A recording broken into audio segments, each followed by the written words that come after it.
welcome to Ion Kenya. My name is Lois Washira. On the show this week, we take a look at efforts towards regional integration and much more. But coming up first, in the early 1940s, Kenya was one of the leading producers of pyrethrum, accounting for over 65% of global supply. Now, in the last 3 decades, this subsector has experienced several challenges which have brought it to its knees. There are, however, efforts to revive its lost glory. I sought to find out more. Pyrethrum was introduced in Kenya in the late 1920s. These flowers contain active insecticidal components, but growing this crop was a preserve of white settler farmers at the time. The good news about pyrethrum first, where we started from, of course, 1928, that is when the first crop was planted. And basically, you're looking at 85 years of our existence in Kenya. So we have a lot of history, even with the growth of the country into independence up to where we are now. So it is a crop that is really very close to the development of agriculture in this country. Fast forward to 1963, after Kenya attained its independence, founding farmers relocated, taking with them their expertise and industry knowledge. Local farmers were slow to take up growing the crop. By 1933, we had recorded 170 metric tons of flowers. It has gone to as high as 20,000 metric tons of flowers from Kenya. So you can see that was a huge growth from 170 metric tons of flowers to well over 20,000 metric tons of flowers. But the unfortunate bit, like you're mentioning, is down to 300 metric tons of flowers plus as we speak now. This decrease in production meant the former key foreign exchange earner was now in serious difficulty. You know, as a crop where 70% was exported, it's exposed now to the forces of demand and supply. The world market for pyrethrum, for export for Kenya, is what we are targeting is just about 8,000 metric tons. I did mention that we went to as high as 20,000 metric tons. Then, of course, it means that there was oversupply. It was paying well. Many farmers were attracted in, and there was oversupply, isn't it? Farmers could not get to be paid, so there's a collapse of sorts. Pyrethrum is one product that does not go, the shelf life is well over 6 to 10 years. Once you harvest and you manufactured it, of course, you can look at a customer who is stocking up for 6 to 10 years, but a farmer cannot stock up, isn't it? So it's really the exposure to demand and supply forces in the world market that really contributed to the industry collapsing. To turn this around, the government is pumping in over 250 million shillings towards upgrading facilities, diversifying into product development and mobilizing farmers. Some farmers are already seeing good returns as compared to other cash crops. I have seen it is a good crop because you plant it for once and you can harvest it for almost 5 years before replanting it.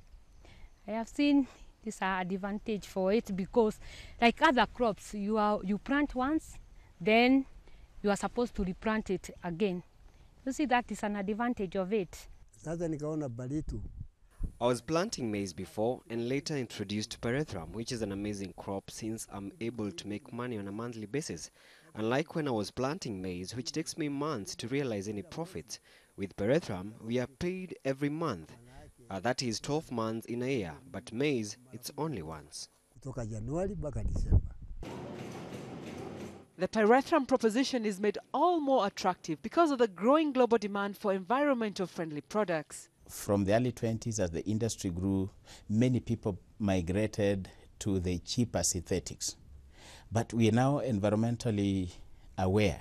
The greens are growing. People who value the environment, people who value the use of organics, chemicals or insecticides for control of pests. Because for pyrethrum, of course, we are looking at it's a poison, it's an insecticide. You want to control insects, you want to control pests like ticks, fleas, lice, isn't it? Mosquitoes.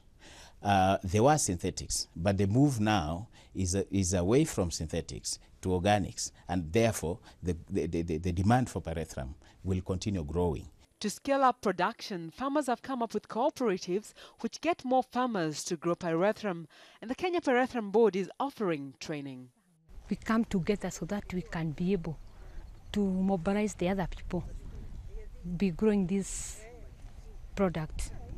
Now we are coming together and we are trying to motivate them.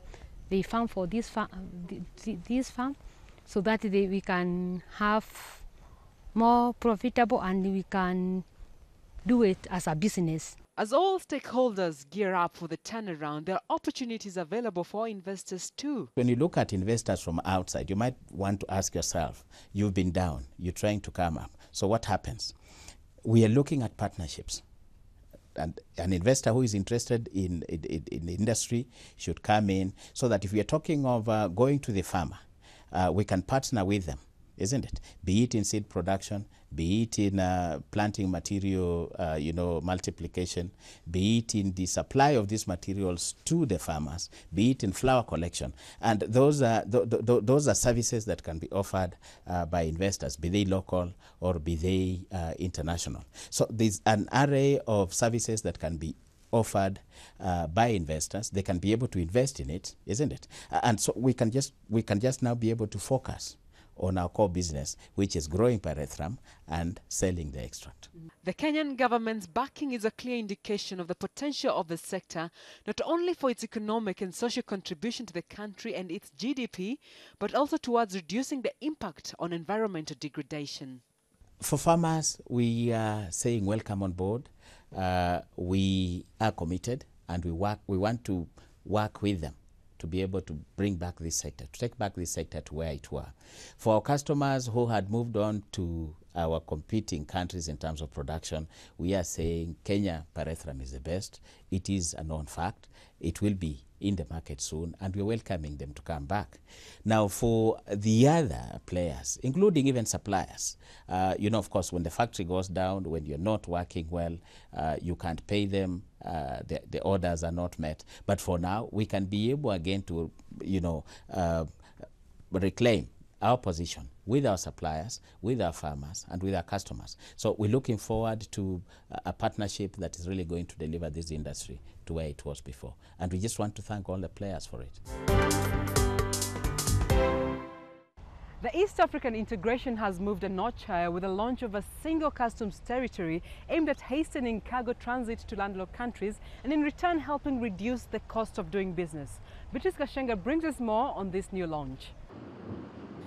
It took 21 days for transit cargo from the port of Mombasa to reach Rwanda and at least 15 days to Uganda. With the launch of the single customs territory, that time has been slashed by a third. The aim was to boost trade among East Africa and show up competitiveness of one of the world's fastest growing trading blocs. Imagine a lorry driving from Mombasa all the way to Burundi.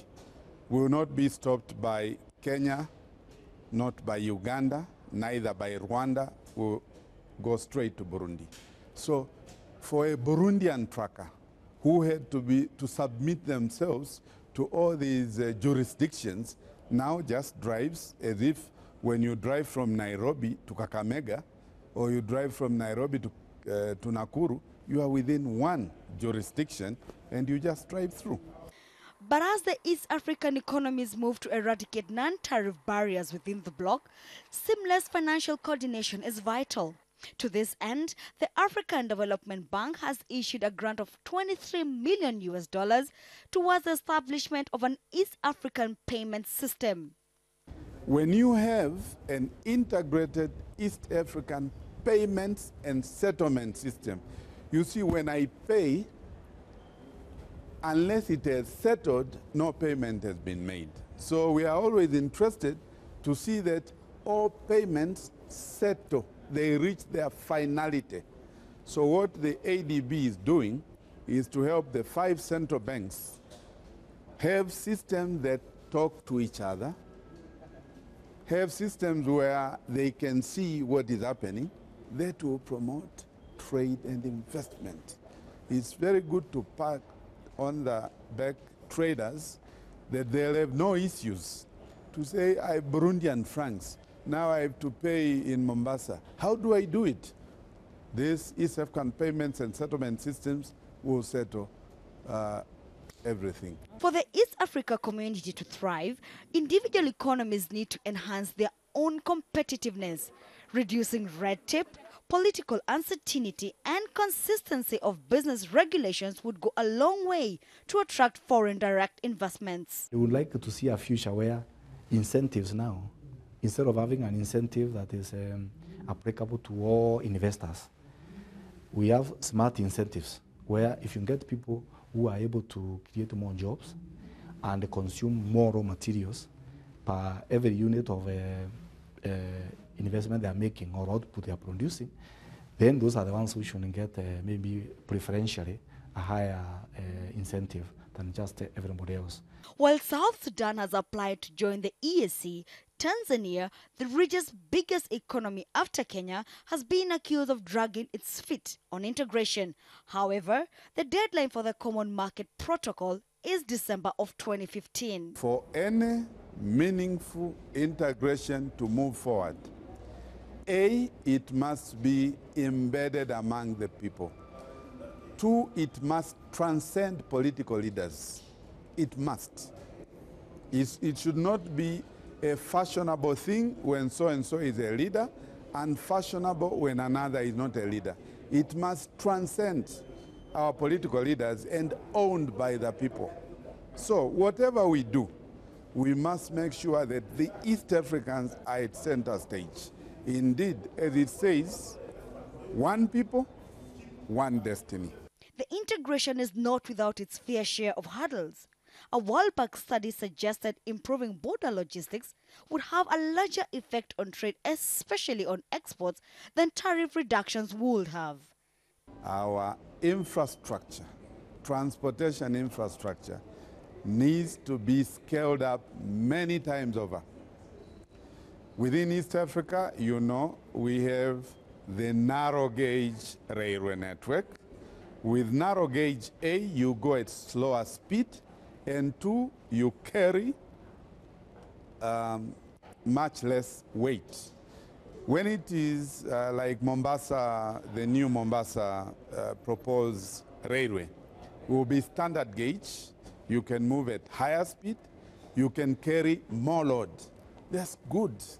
So within the entire COMESA, EAC, SADC region, we need to improve our transportation links, roads, railways, and waterways.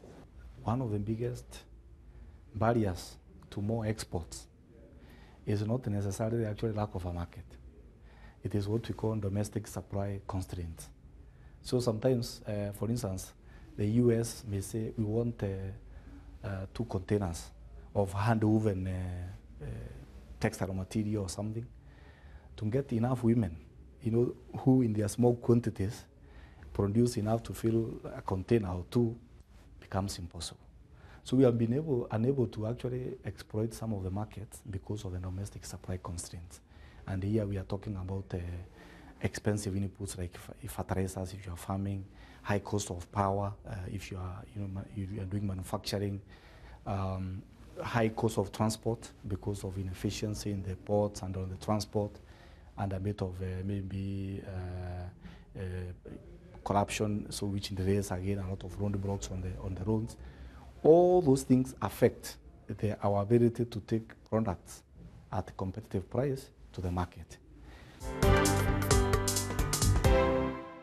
We're now going for a commercial break. On return, look out for our entrepreneur and our Peseta segment with one of the youngest venture capitalists on this side of the Sahara. See you then.